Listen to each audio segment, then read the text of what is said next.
I'm going to put it to, there were some things attached to the agenda, and I'd like to, if it's okay with the council, kind of keep it on the infrastructure side, permitting, sewer, water, things like that. Go through those so we have a complete understanding of what would normally be done, what has been asked for, at least to some degree, on Ponza.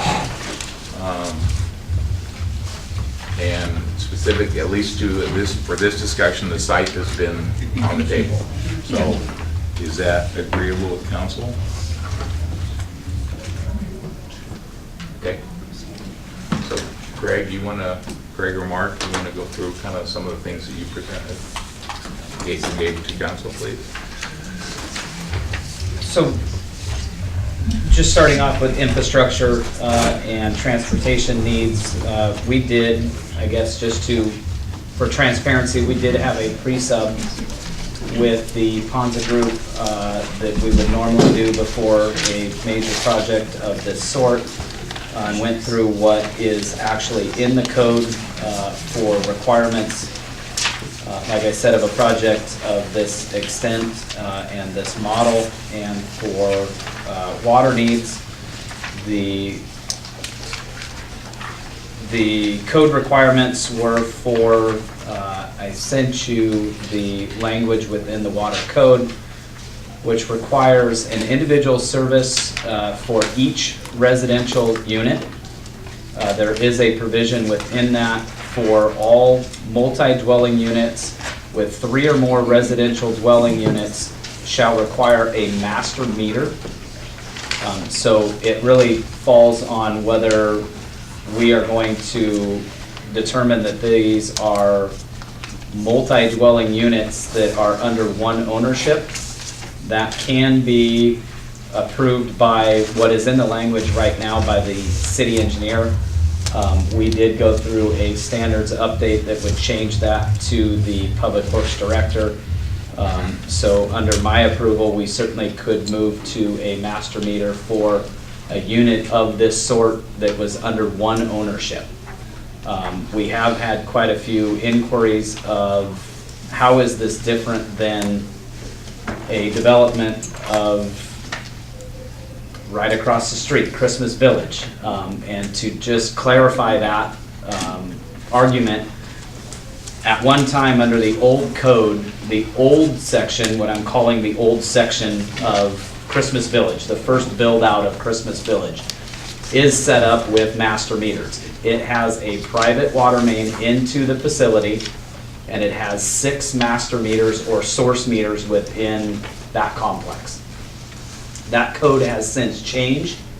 The newer unit or development that's in sort of the back northeast corner of that development is different, as it has a city-owned water main with individual meters to each individual residence.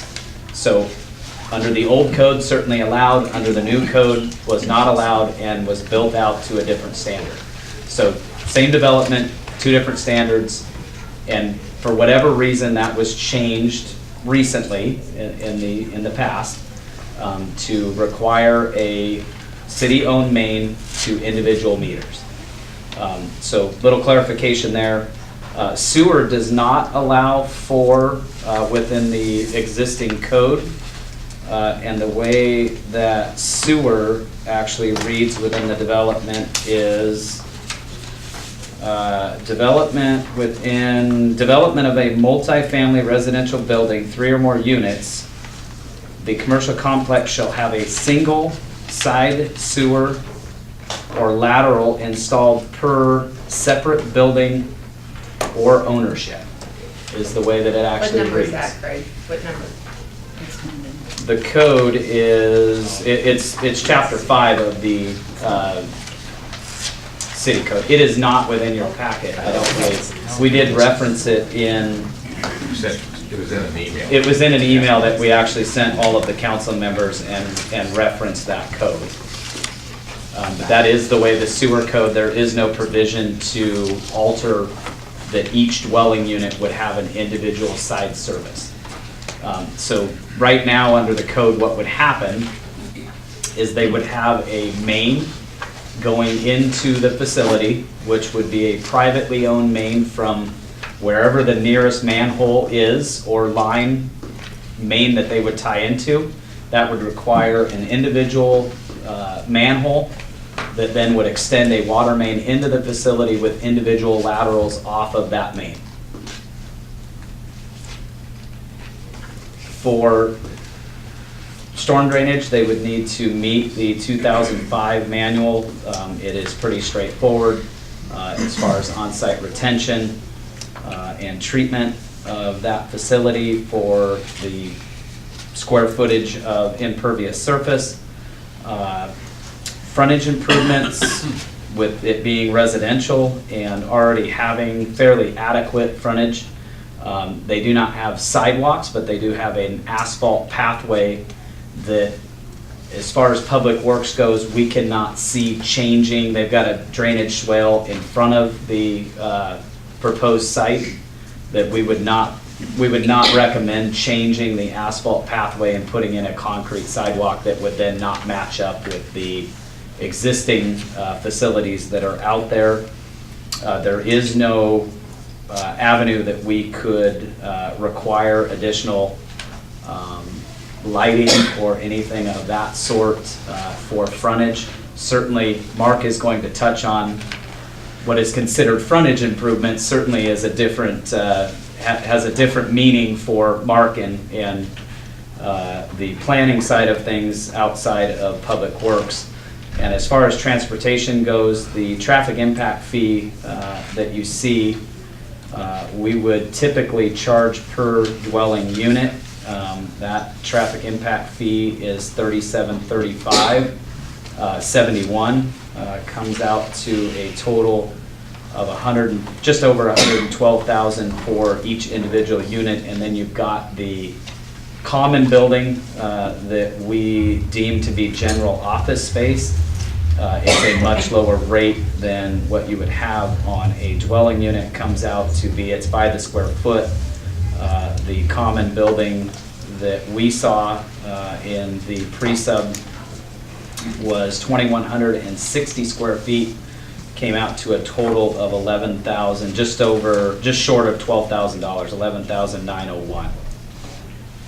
And then for public works, just want to clarify, I did provide you just a reminder of the appraisal that was done, and it was done quite some time ago. It was back in May of 2018, and the appraised value that was done at that time, the handout that I did provide you, it was property number 3, and the market value was $320,000 at that time in May when this appraisal was done. There is a little information that I did provide you that we just received today. I had a conversation today with Courtney Black from the FCS group discussing this. And the mention of ERUs that was given to us by the Ponza group. We started that discussion. It was a very short discussion this afternoon. She just got back to me late this afternoon. I did provide you with that. There is a similar study that they are doing up in King County and Seattle that is actually called micro-housing.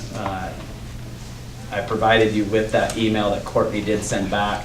They are almost completed with that study, not quite done with it, but you can see the reference to what they reference is an RCU, and that is a residential customer equivalent, just a little different verbiage than what we call an ERU, equivalent residential unit. And just a little clarification on the ERU. Right now, the city of Shelton's ERU is established at 750 cubic feet per month. That is a little odd that we have that. The industry standard is 600. I can't tell you exactly where that ERU was derived from, But like I said, the industry standard is 600 cubic feet. I did verify that with Courtney Black, with FCS Group. And interesting enough, with our utility bills with water, we charge the same rate up to 600 cubic feet, which is the industry standard. And then an additional fee on top of that, anything above 600 cubic feet. Even though we've established an ERU at 750, it really looks like we're reflecting an ERU to be about 600 cubic feet per month. That is all I have. And So why is not ours 750? ours is 750. Oh, I see, okay. We charge, the rate I see. that is charged is off of 600 cubic feet. There's additional charge once you get above that 600 cubic feet per month, which is a discrepancy. We haven't quite figured out why there's that discrepancy, but we're gonna have to go back and look at that. That's actually why I reached out to Courtney and asked her if she could take a look at this for us, and that really sparked the conversation of how we use ERUs in these fees and how that's actually derived and that concept is used. So that is what brought up the King County study that they are engaged in right now. Okay. Thank you, Greg. You're welcome. Questions on this, comments? Public Works questions, Questions? all Public Works questions, sort of. So, sure, right? Oh no, you're next. As relates to this project. As it relates to, okay. So just recapping really quick. So, will each house have its own address, theoretically, its own numbered address? It's like, just like any, if it's a planned unit development, it's like any other house in any other neighborhood. That would be Works Mark's. questions. I'm getting there. Yeah, most likely, no, most likely it would be one address with unit number or Okay. suite or something similar to that. Okay. So then, are we then also then requiring each unit to have the compulsory trash service, and how would that work? Under the existing code, the way it's written, it is written that compulsory service is required for each individual unit. Okay, so 30 individual services at each, okay. That is the Just way wanna the make sure I code, that is the way the code is written now. That's the way the code. Yes. Whether it is utilized or not, that is the conversation that we have had in the past. Whether it is a vacant building or a dwelling unit, compulsory service is required. There's 30 garbage cans, makes sense. Yeah, and garbage service to each individual. I would argue no, it's going to be difficult, it would be very difficult, but it would require some sort of code change, and certainly a change to the Mason County garbage contract, because that is the language that is written in there. Right. So that would take a change, but the proposal that they have isn't like a Christmas Village where there's a loop where a garbage truck could go in there and actually pick up trash to each individual residence. The concept is basically a closed off frontage. It would be most likely a 300-gallon, some kind of shared can that was located out towards the street. But with that being said, it would take a change to the code. You had a 30-unit apartment, wouldn't have 30 garbage cans, correct? They do not. But again, Each unit. That Councilmember is- Cross, did you have a question? Well, I'm just hearing it. I think if we were to go forward with this project, I'm not exactly sure that each individual, very small little cubicle, which is never intended for individual ownership, would need a separate water meter. That is another question, you know. The garbage obviously would be contained with the one big, so I think we'd have to do some policy and code changes if we were going to do this, I think.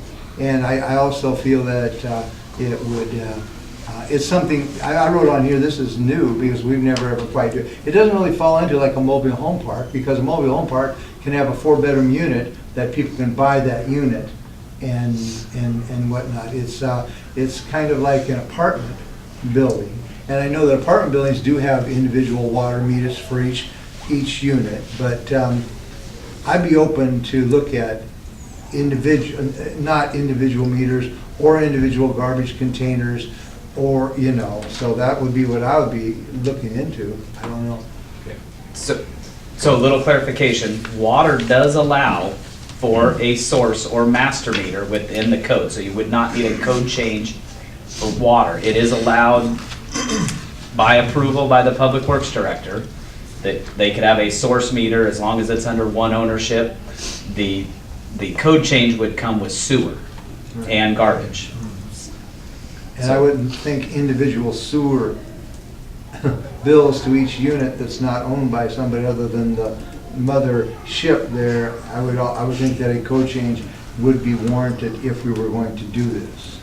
That would be what I would propose. And again, just a point of clarification, like with a duplex, we do not allow one lateral to a duplex. Now it's an individual service water meter to each individual unit and individual laterals to each unit of a duplex. So if you look at something like that, it certainly, we've got a set code now, so that would take a change. I'm gonna ask one quick question, follow up on, so in our current mobile home parks, there is a city sewer line to each lot or to each trailer? No, Okay. that has been a change that has come Okay, recently. but a new mobile home park would be under these similar requirements to what you described for Christmas Village. the Like new Christmas Village, the newer part of Christmas Village has individual services to each lot. Okay, thank you. But again, though, they are individually owned. They're not owned by, they're not a ownership of one person or one group. Thank you, Greg. Okay, other questions? I have a couple, but, Right. okay, should lights be asked of you or of Mark? Street lighting, Street lighting, that would be Public Works. okay. So there's probably no requirement per the code, but that wouldn't mean we couldn't require something if we went forward this as part of the lease. Correct. You could make requirements beyond code, different than code in the lease. Absolutely, and I think with, yes, giving a piece of property that's worth $250,000, you're looking at something, yeah, if you're gonna give that or lease that, you certainly could write that in. That would probably be a question more for John within the lease of what can be required and what may be excluded. Okay. And then physically, I'm gonna ask this question of you, the light standards that are up there now, they have, I think, must be an 8-foot arm towards the street side, Correct. Nothing lighting the pathway. nothing lighting the pathway. Could those be rotated, at least every other one or something rotated around, or would that be a major expense? No, No. you could, within the lighting standard, Yes. you wouldn't be able to rotate every other one. You would need to add an arm to On the the back backside. side of that to light the pedestrian path, which would be difficult. It'd probably be cheaper just to buy new poles and then utilize those in maybe a different location. Okay, thank you. And then, I know that you just got this today, the residential customer equivalents. Yes. Do you know if their intent on this, Sorry, Mayor, say that their again. intent would be to use this for all dwellings? Or is it strict, I mean, what I'm saying is, if I build a house, any kind of house, or their intent to just go down this, check what you're gonna have in the house, and that would be your equivalent unit? That is not what I got from Courtney. Courtney explained this to be micro-housing Specifically only. micro-housing? Which what she explained to me, when I explained to her what we were looking at for tiny homes, and I explained to her that it was a tiny house with a bathroom and a shower in it, she indicated that that is exactly what they are looking at for micro-housing in King County and Seattle. Okay. Not a blanket over the entire. Use the same method across the Yes. entire, It would be for micro-housing only. okay. That was what I got out of Courtney today. All right. Any other questions? Just a general maybe suggestion or thought. Code change keeps kind of, I'm gonna ask if we can kind of synthesize all the potential code changes at the end at some point, if you could, because I'm trying to jot them down, but I want to make sure and then so we can kind of lay those out. You'd like staff to identify those at the end? Is that would your be- custom? yeah, Okay. just to, like, what those would be or why, that's all. Thanks, Joe. And again, Is that- not saying is that that list okay? is what we would do, but it's kind of Yeah, like. not what we just, Yeah. this would need a code Yeah, change, this would need a potential code change, et cetera, et cetera. Okay, That way we can make sure we address it. good point, Councilman. Thank you. Okay, any other questions, I guess? Mark, do you have anything? to Yeah, I'll add? start with code change. So one of the requests from Coyote Communities is a change in the building code, and that's to address the single room occupancy. And I think that's a requirement, as they stated earlier tonight, for the part of their funding. Really, community development doesn't have any qualms with the change like this. City of Olympia adopted that, and essentially it identifies the single room occupancy unit, and more specifically, SRO, exactly, for I'm short, putting yes. it together Yeah, now, to put all it right. together. So basically it gives you a definition of what an SRO is. So at least one flush toilet, lavatory basin, bathtub or shower for each 8 sleeping units. Each sleeping unit must have access to the flush toilet. Each sleeping unit must have access to a lavatory basin, bathtub or shower supplied at all times with adequate quantity of hot and cold running water. All sanitary facilities must be in proper operating condition and be adequate for personal cleanliness and disposal of human waste. Facilities must utilize an approvable public or private disposal system. Each sleeping unit must have 120 square feet of floor space and at least 4 square feet of closet space. Exterior doors and windows accessible from the outside must be lockable. Residents must be able to access their sleeping unit without passing through another sleeping unit. Residents must be able to access sanitary and kitchen facilities with no encumbrances that could prevent access. Access to these facilities cannot be through another sleeping unit, but may be located in a detached community building located on the same site. I think that's the breadth of that, the requested code change requirements. As far as building goes, building codes would be required, prefabricated units, constructed off-site and brought to the site. Is one of the considerations that's been presented to us. Labor and Industries, Washington Department of Labor and Industries would be the permitting agency essentially on the construction of those facilities. They stamp them. Building basically handles the foundation and maybe utility connections at that time. So pretty straightforward. If they built them on site, it would go through normal building permit processes.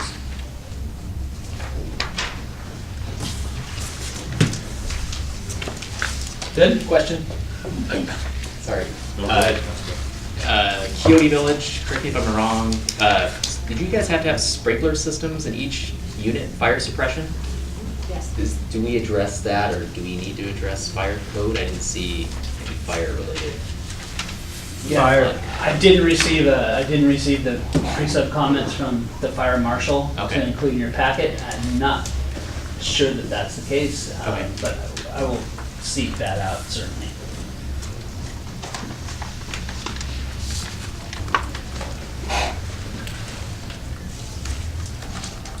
Any other questions, comments from Mark? So I'll continue in the land use if you don't mind. Yeah. Okay. So as staff sees this, and as we've communicated with Coyote Communities, under the planned unit development zoning or land use action, this project could be permitted.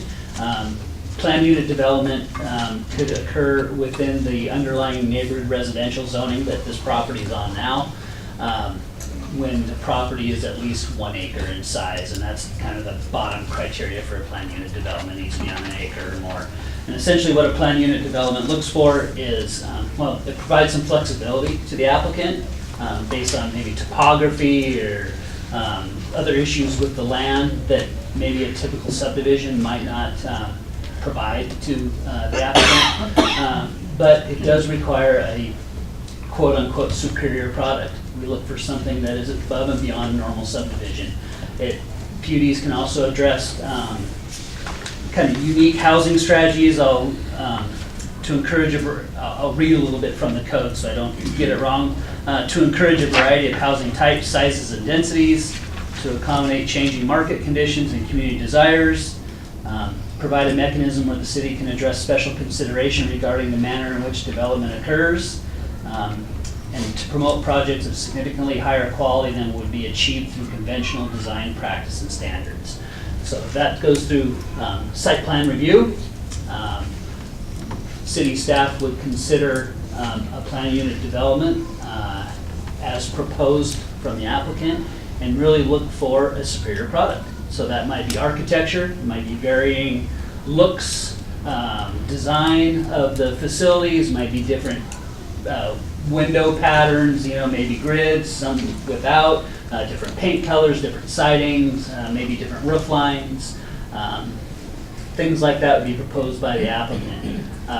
Landscaping, open space, screening, parking requirements would meet code and landscaping within the parking facility. What has been proposed in the pre-submission meeting was kind of an entryway to the community building.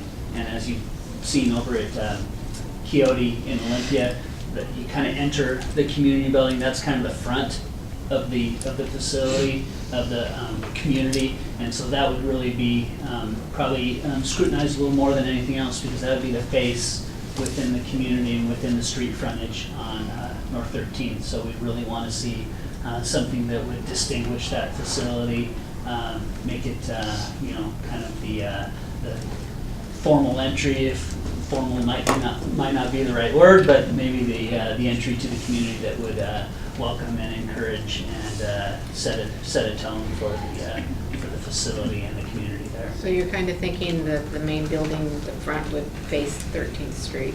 That's what's been proposed And everything by would the- go behind it? Correct. That's I what's see. been proposed Okay. by the community at this time. Okay, that sounds good.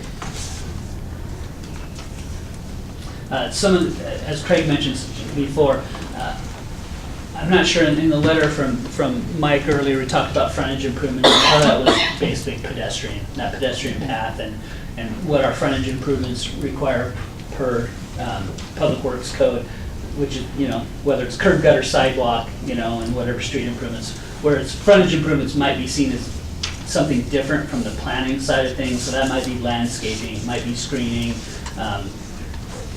And so I just want to make sure that everybody's clear that, frontage improvements might have different terms, might have a different definition to many people, but that's something we would look at in the site plan review, in design review, is that landscaping, screening, and how that frontage might be improved and enhanced much more than it is now with some shore pine and Scotchbrook. So, Mark, There's does some, it, oak. Yeah. Thank you, Oregon White Oak, which Sunflowers, is there's actually precious to giant our senior sunflowers in there, planner. have you seen that? It's crazy. does it have to be a certain kind of fencing that goes around that? It's not specific in the code, but we certainly would not like to see a 6-foot chain link, Right. galvanized fencing. I Nice think wood. that might not be, and then I don't think the residents may not like that as well. So- It's quite institutional. Right, so a nice wood cedar fence around I with, think we'd welcome a proposal from the Okay. applicant that would Okay. meet some design standards as well as their needs. Fencing would not be required, though, correct? Fencing wouldn't necessarily be required for the city, no.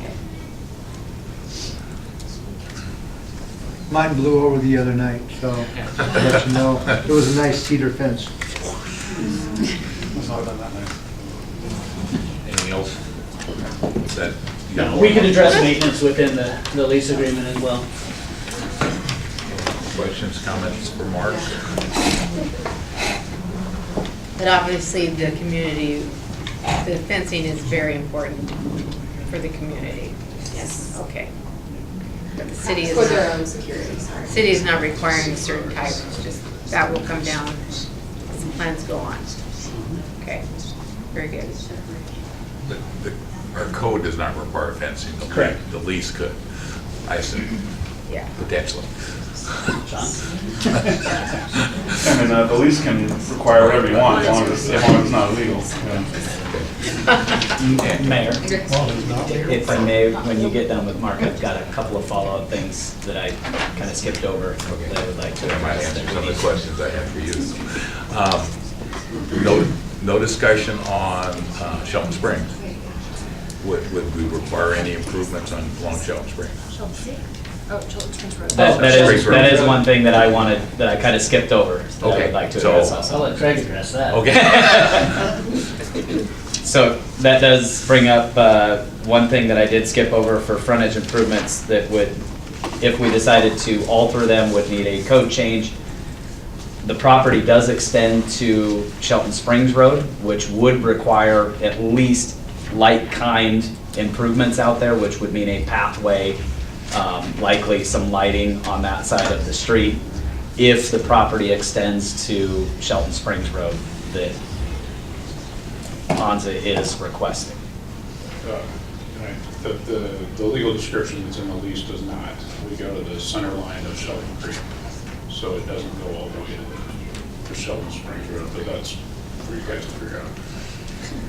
So a couple other things that I did skip over, and I apologize, Mayor, council members, is the well that is located up on that site, and whose responsibility. I think it would be important that we get direction and address that within the lease of whose responsibility that well is moving forward, whether it's the responsibility of the property owner, us, the city of Shelton, or whether it's the leasee's responsibility for either capping that or making sure that we maintain the 100-foot setback radius around that well site. Right now, the proposed site does encroach in on that 100-foot radius, so likely it would need to be abandoned and decommissioned, and who is responsible for that.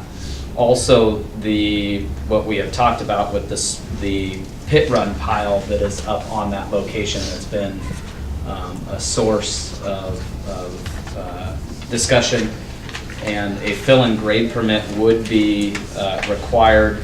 We did provide you with some estimates. We reached out to the two contractors that we have on city projects now, Pavetta Brothers and Wanch Construction, and those numbers were, one of them came in at around $30,000 to move that entire pile. One was at $37,500 just as an estimate to move that. That would be moving that to an alternate site in close proximity, which I think Mark can maybe address what we would have to go through to develop that site to the south of Spring Road. It is still in a residential zone, so maybe I'm kicking it back to Mark, and maybe Mark can talk about what that would take to clear off a spot, potential future city shop, but for right now, just a stockpile yard in that residential zone. So essentially, the existing pit run pile and operations up there are legal non-conforming. They've been there for many, many years. Much like some of the businesses that take place in underlying zoning. So if we talked about moving that to another location within the city's watershed area, that would be a change of use. It's all zoned neighborhood residential.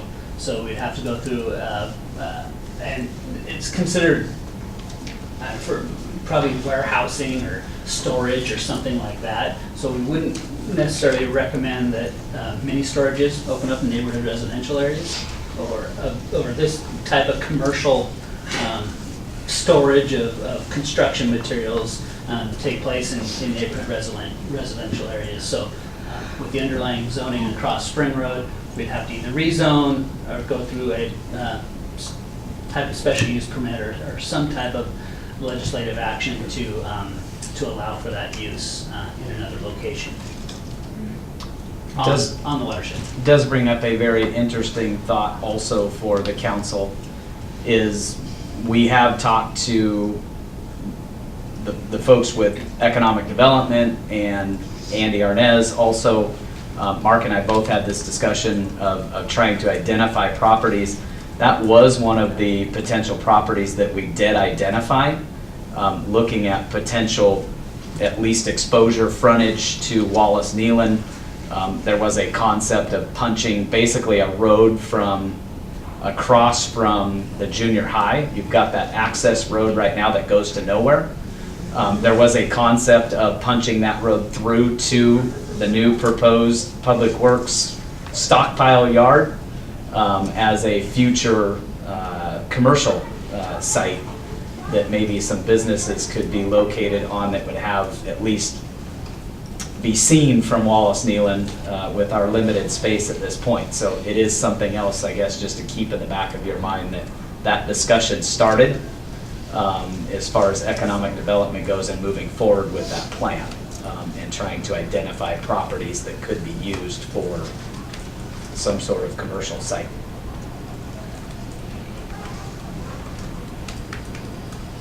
And I guess with that being said, what is the highest and best use for that property? Thanks, Craig. You're welcome. Questions, comments for Craig? How much to cap the well? I think we had it estimated somewhere, don't hold me to this, but that's what comes to the top of my head too, was around But 20 if we actually grand. got like an official estimate or. I believe it was around 20,000 is what Okay. I'm pulling off the top of my head. Don't quote me on that. Don't hold me to it. I but- seem to remember, I Pontus pretty- said they were gonna, that was up there, they were gonna do that. I don't think we agreed on any of it yet.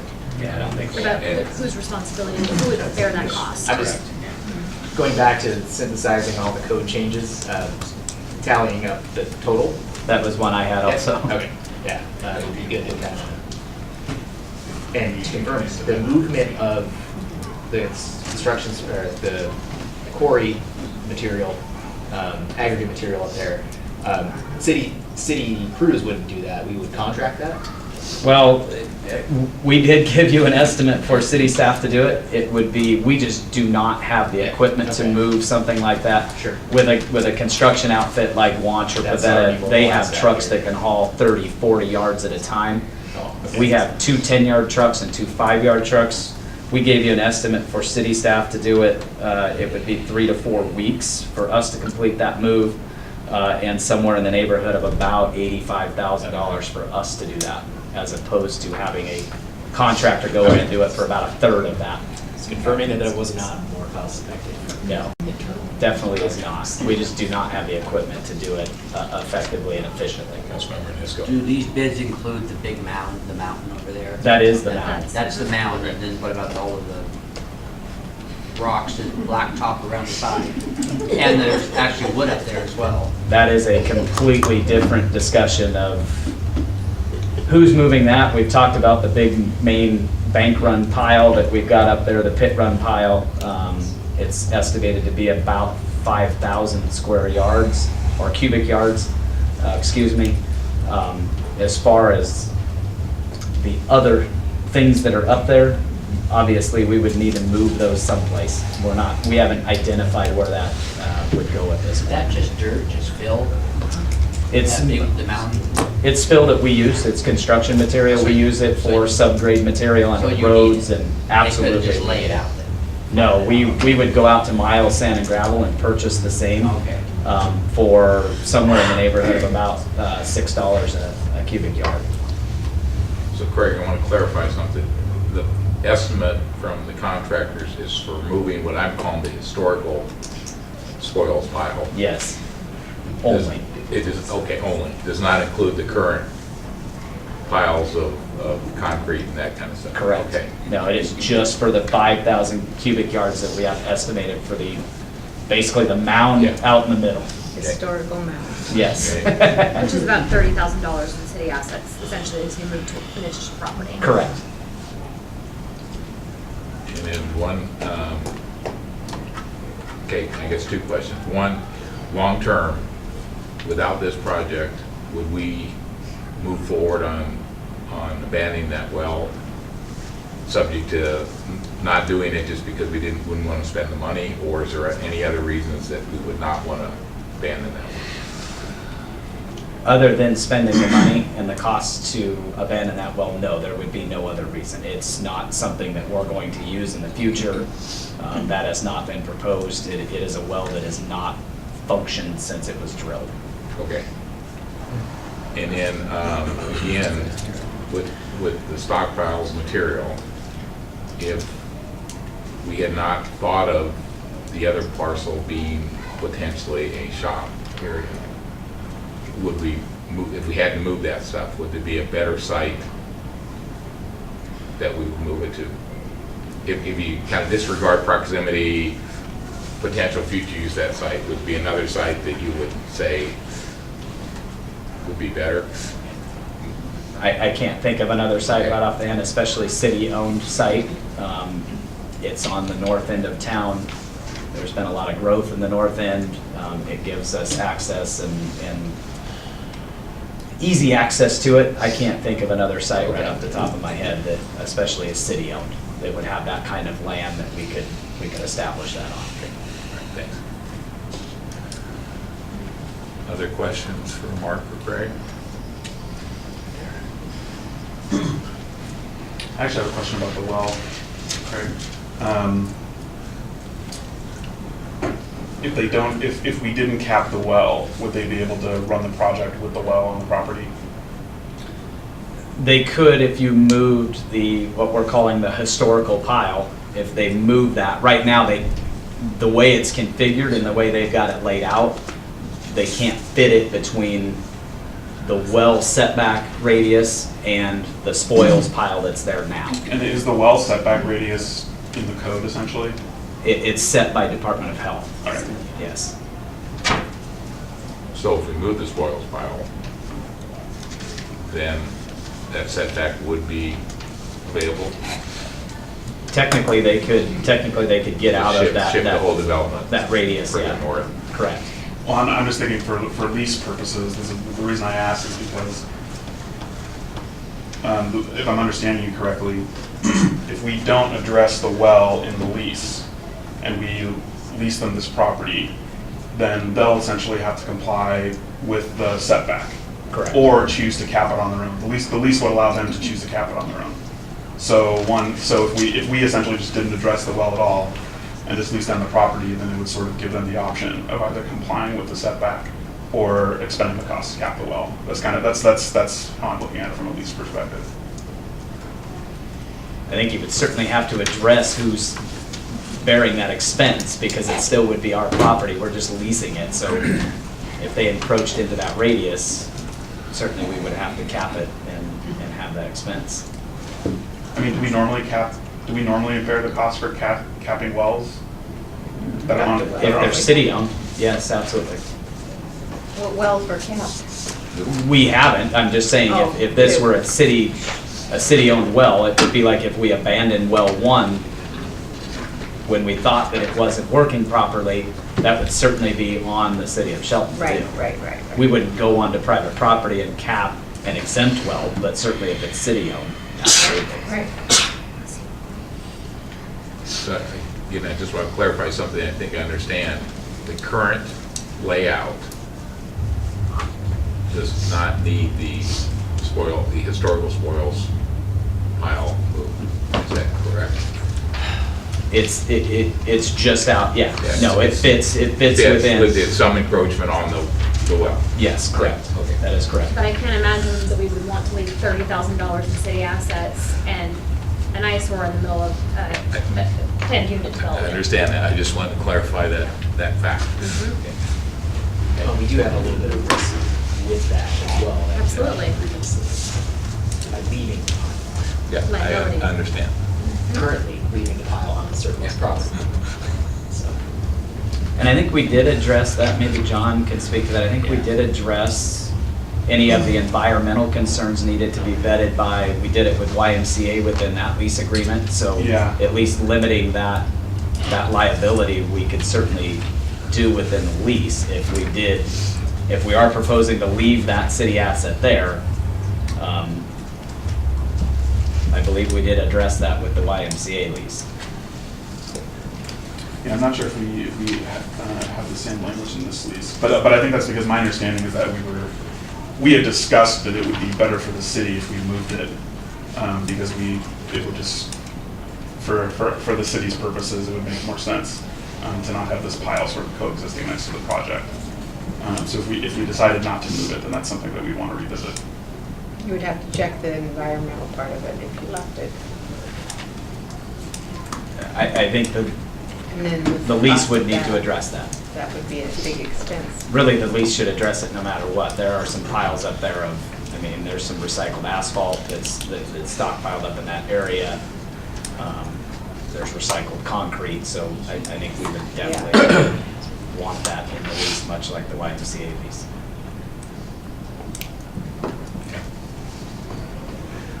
Clarification on assuming the site as planned, whereas one plan. On 13th, would there be any development of traffic ingress or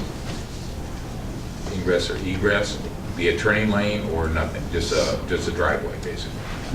Ponza Group would need to, within the current standards, would need to, it would require a traffic study. So they would need to produce a traffic study. Likely it would be difficult with where that splitter island is located up in that area, basically directly in front of that, the frontage of the current, or the proposed facility. There would need to be a driveway cut, some sort of stormwater infrastructure placed to cross the swale that's there now, and then a development of either an acceleration lane, something, whatever was identified within that traffic study. But that would definitely need to be done. A traffic study would need to be produced. And as we look at it in community development, that would most likely be addressed in SEPA as well. We don't see a whole lot of check marks in SEPA, but certainly traffic would be one of them that we'd want to consider and have considered and addressed through the SEPA process.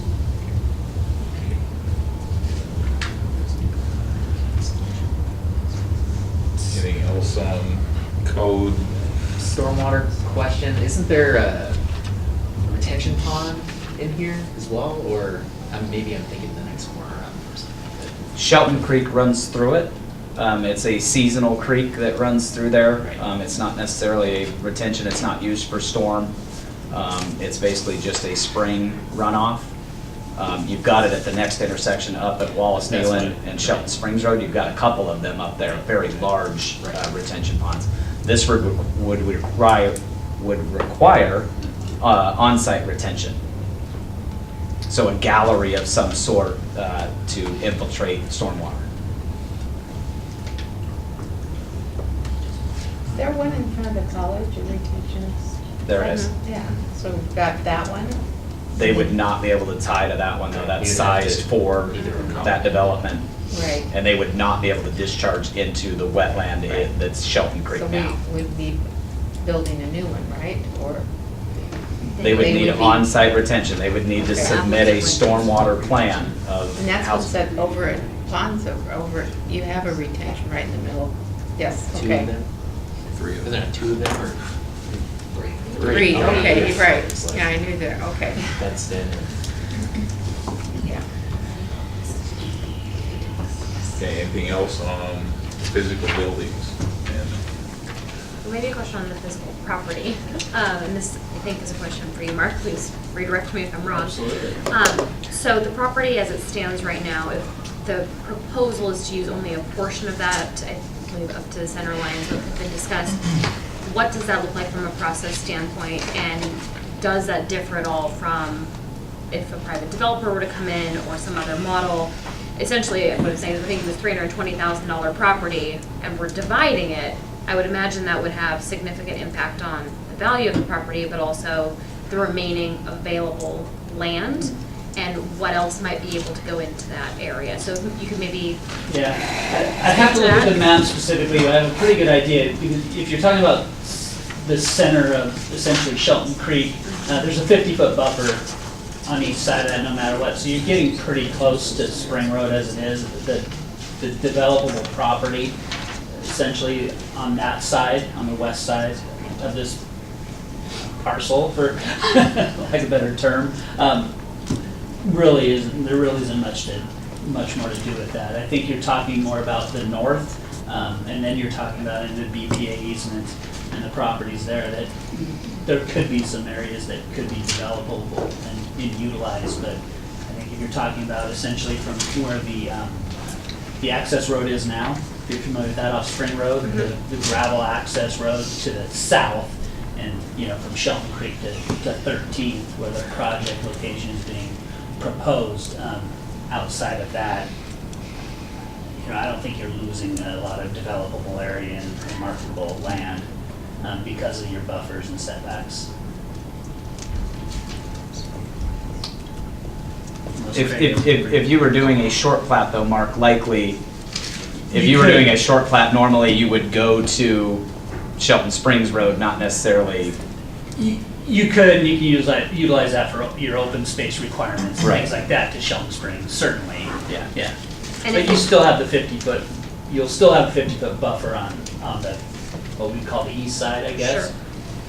So I guess what I'm trying to understand is why we wouldn't be considering the entire parcel. I mean, unless there's an opportunity to build out, it would make more sense to me if we would try to keep that parcel together. And I'm wondering if it has something to do with the improvements or frontages, or is there additional requirements, or has there been any discussion around? Hasn't been proposed by staff that I know of. Taking this piece I out? believe that's a Coyote Communities proposal. I think it comes down to the frontage improvement requirement once you get to Spring Road. Okay.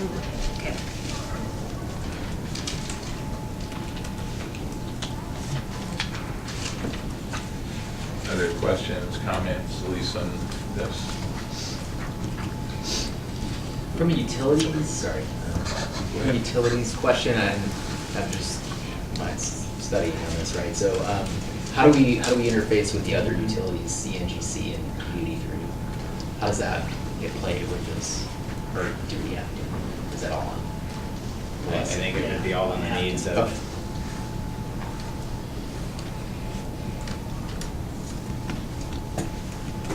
Okay, I guess hearing no other questions, comments on this, I guess going to Councilmember Schmidt's request, do you feel we have come up with a list of potential requirements to change code based on some of the things we've discussed, some of the things that Ponce has I have a mentioned? list of all the code changes.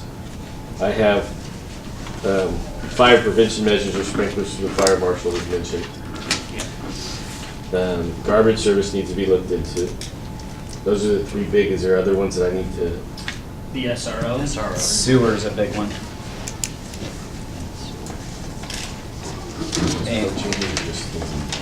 SRO would be in addition to our code in building chapter.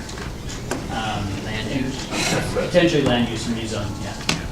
It's not, it is a code change. Transportation also within the letter that the Ponza Group did submit. They were asking for us to use the reduction in ERUs to also establish the traffic impact fee, which would certainly take a change to standards now. Frontage improvements, if they are going to Spring Road, that would take a change. The fees, the GFCs, would take a change also. If we are going to use the ERU reduction, would take a change also of code. These are all code changes, right? Under the Correct. umbrella of code changes. Correct. So that's why I said we could try to go through them tonight, but I think it'd be No, fair to say, let's sit down and map out all these code changes rather than try and wing it tonight and come up. Yes, please. Okay. All right, further discussion, I guess, away from the physical plan on this project. Here. Well, nothing's simple in this world, and no matter what you do, you're gonna have to figure out how and what the best thing to do. And I thought about this for a long time. This conversation started maybe almost a couple of years ago, that I was talking to Tom and also Senator Sheldon about this project, and I believe we're up to the 4th site, 3 or 4 times, and we have a real changing world right now. There is a huge, huge change in our veterans and homeless population, and cities are screaming for answers out there, and my favorite programs are Leave It to Beaver and the Andy Griffith Show. Amen, brother. My wife just loves that Andy Griffith Show. I'll tell you, I'm watching some news and she goes, no, I want to see what Andy's doing. Amen. And, you know, I'll tell you, I live downtown Shelton, and the people that we're talking about in this, they are here amongst us right now. They're here without any of the clean and sober rules, without any of the fences, without any of the clubhouse before you get to they're here now. And I have been for 7 years across the state on state level meetings looking at options for homeless vets, housing issues, and so we have to address this one way or the other. We have to address this, and so I guess what I'm going to do is I'm going to step out of the box and say I am in favor of this project and I'm in favor of this piece of property. Now, I believe that there's a lot of negotiations and a lot of things that have to be taken care of, but I've seen everything from tent cities to people living in churches to people living on the streets in Seattle, and they just live in front of whatever house they want, and you cannot tell them to do anything. And this is about as clean and simple and organized as it comes. So I'm going to say I am for it. I like the location to the hospital, number one. Obviously, the community college and shopping also.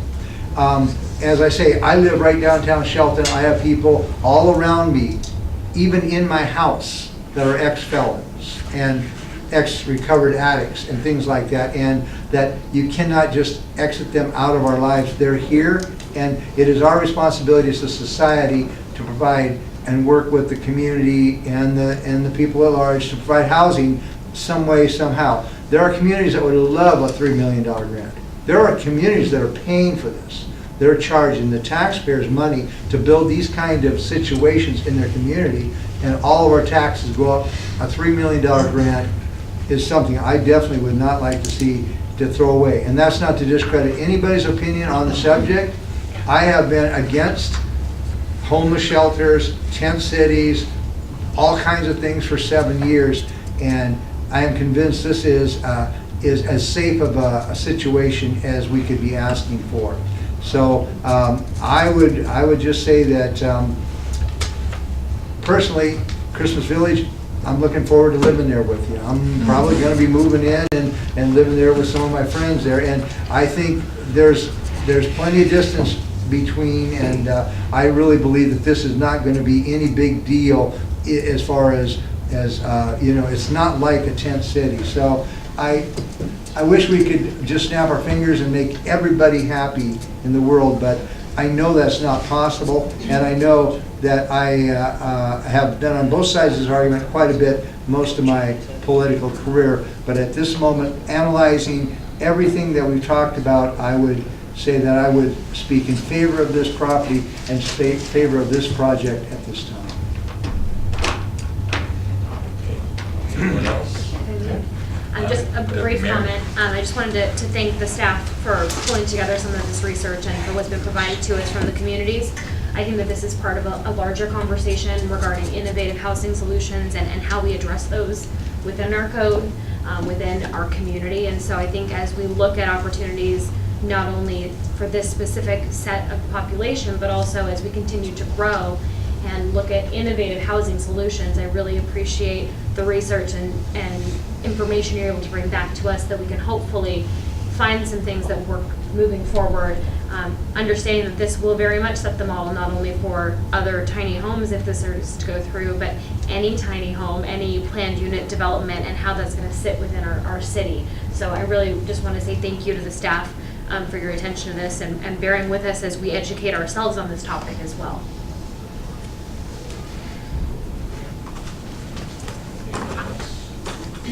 Yeah, I'd like to say that I have also parents that live in Alpine, and I have a sister that lives in Christmas Village, and I live by the hospital. And I understand the concerns, I had them also. But I have also walked by that, I've lived here for 66 years, and I've walked by that property many, many times. And driven by it a lot of times, you know, in my older days. And there's people coming out of those woods right now that we don't even know who they are sometimes. And I've seen them. So I don't think there's a big concern here for, you know, just because they're homeless vets does not, and we've heard it, does not mean they're criminals. Does not mean that at all. It does not mean they're dangerous. And so I'll just cut it short. I'm in full support of this. I'm in full support of Mr. Sheldon on this. And I think this will be a good addition to the city, to the community of Shelton. The $3 million invested, I would like to talk a little bit about the $3 million someday, but I'll just stop. I'm in full favor of this. And I have a mother-in-law that lives in Christmas Village. And so first thing I would look out for her.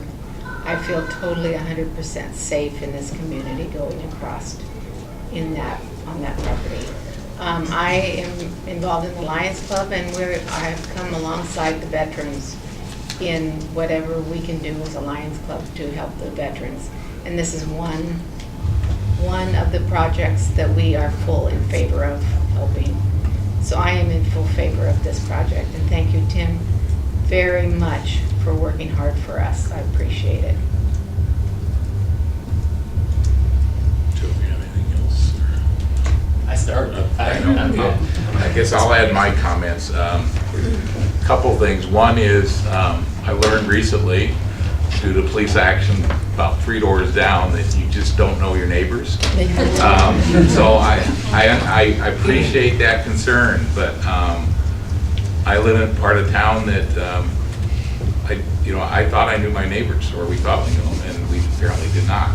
So I mean, that's a risk no matter where you live. I have a couple of concerns. One is safety, and I totally agree with people who are concerned with that, and I think we need to address that as best we can if we go forward with this. My question on lighting was one. Landscaping, we need to make sure that it's people are not threatened by landscaping or other issues walking by.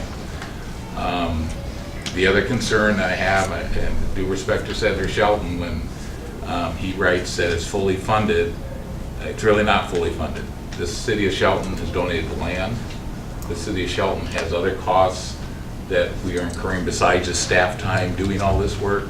So I think the city of Shelton, if we go through this project, we need to acknowledge that we step forward and we're partners in this also. And that's a concern for both ratepayers and taxpayers in this city that they're already struggling. And I know this is a struggling community, but we already have people struggling in this town that are supporting this through their tax paying and the ratepayers. I'm totally undecided on this. I'm probably leaning towards, but I don't know, and I think it's going to come down to the details of how we can protect both the city and the city residents and make this a project that we're all proud of in 5 years, that's meeting its goal. And I know Maryland doesn't like transitional housing, the term. I don't know what else to call it, but my goal, if I vote for this, is not to have those same people in those houses in 5 years, because that's not success.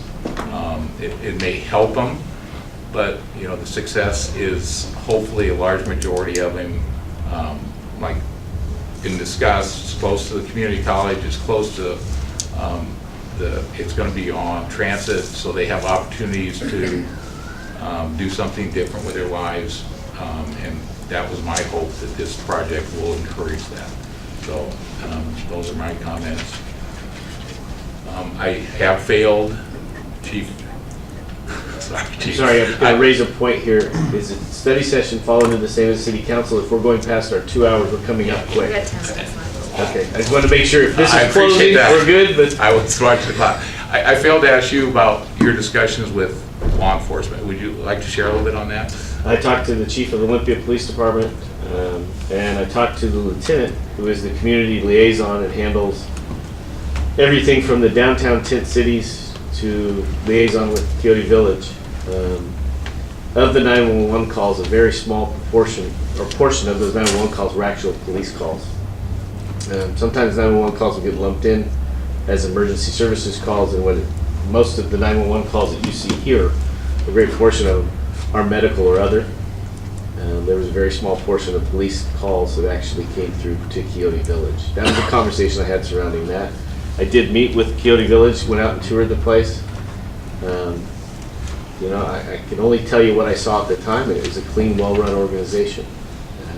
And I would only hope if we move forward with it here that it is the same. Thanks, Chief. And just to echo your remarks, Bob, I have to be completely honest to say that I'm undecided at this time as well. I fully believe in housing options and innovative solutions, and more than that, in taking care of our people. But I have some significant concerns surrounding the financial and economic impacts that this will have on the community, and that we're being thoughtful about the unintended consequences and what that looks like. So I really appreciate the continued flow of information so we can educate ourselves and make the best possible decision for this community, and want to thank everyone here tonight for being part of that conversation.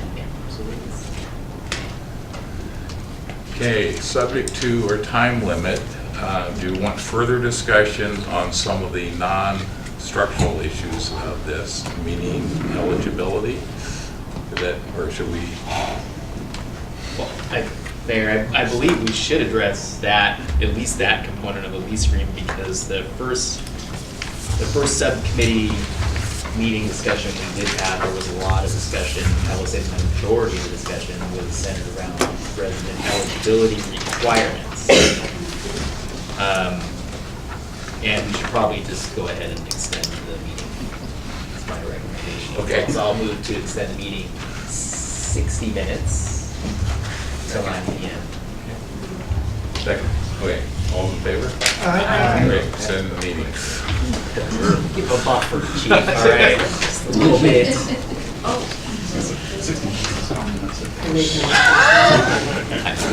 You gotta set a goal, John. You gotta set goals, attainable goals.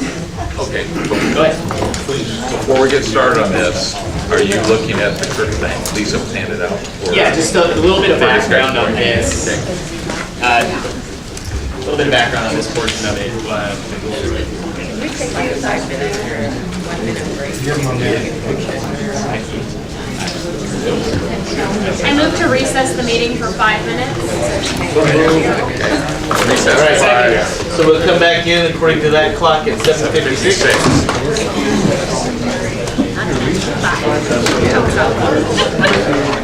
Get a beer.